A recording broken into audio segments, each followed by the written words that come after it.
And friends, Thomas the hero.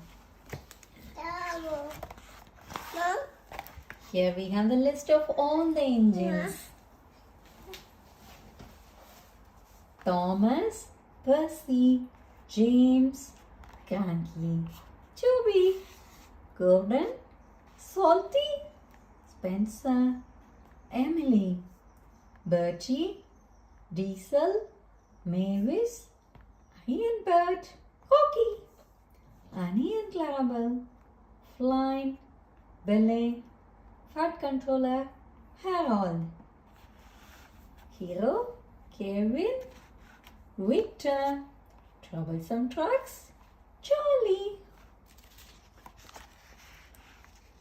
This is the island of Soda. Fahuak Station, Titmouth Sheds, where the trains are. Knapford Station, Grass Station, China Clay Pits, Gordon's Hill, Woolsford Castle. Yeah, Pendant Docks. These are all the locations on the island of Soda.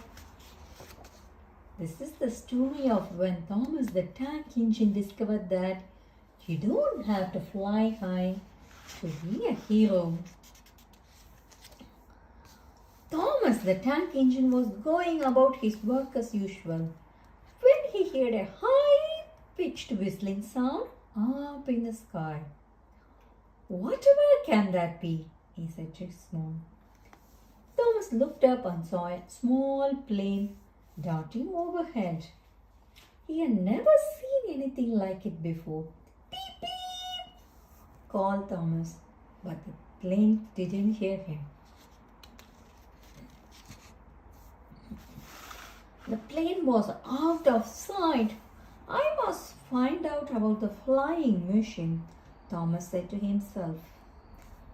That night, in the engine sheds, Thomas asked James and Percy if they had been seen anything flying overhead that day. "We keep our eyes fixed on the tracks, Thomas. We are really useful engines."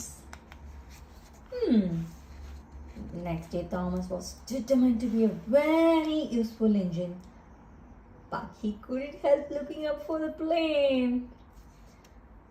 He was just thinking he would never see it again when he heard the same whistling sound.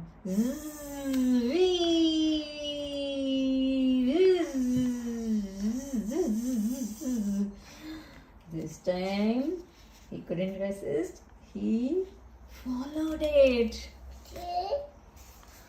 The plane had been very small, but it was fast. Must keep up, must keep up, must keep up. Thomas puffed to himself. It was working. Thomas was catching up with the plane.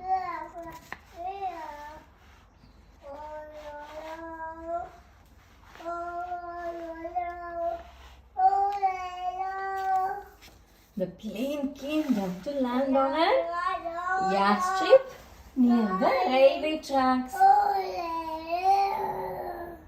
little nervously now, Thomas came to a stop beside the plane.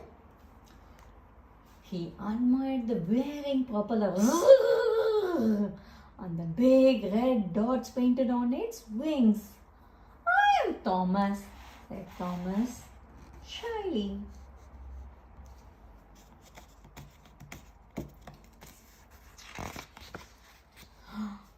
"I am Michael, the Spitfire, but you can call me Mitch," the plane replied.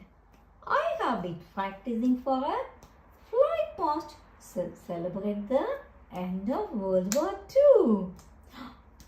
Mitch explained that he used to be a fighter plane and had helped to win the Battle of Britain. Thomas was very impressed. He wished he could fly to be a hero too.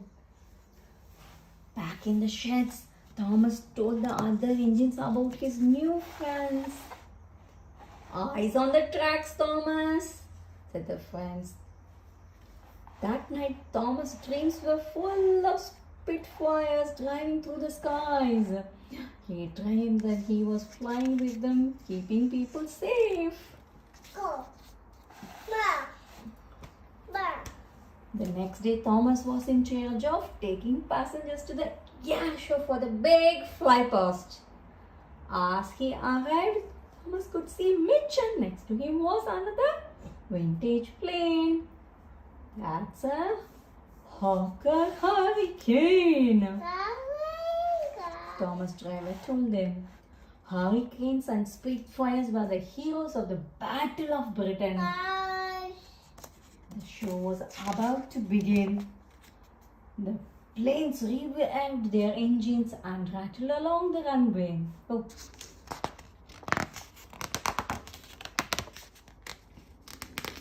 Thomas couldn't resist following them, but Mitch seemed to be in trouble. His engine spluttered. He came lower and lower until the big splash. He made an emergency landing in a duck pond.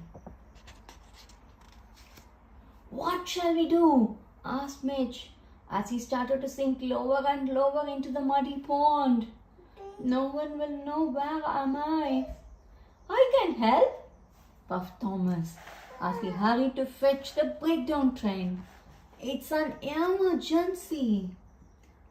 As he pushed the breakdown train back to Mitch. A dripping Mitch was lifted out of the pond.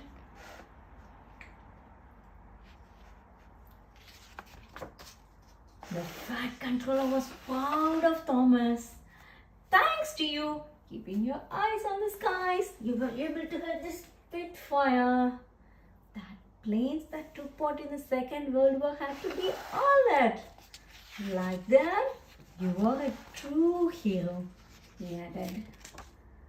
Thomas was pleased to hear that after a few minor repairs and a new coat of paint, Mitch the Spitfire was able to take part in the many more fly past. Even Thomas was invited to London, where he flew under the river Thames. As he looked down at the river Thames, he remembered the time Thomas, the hero, had rescued him from a very wet landing.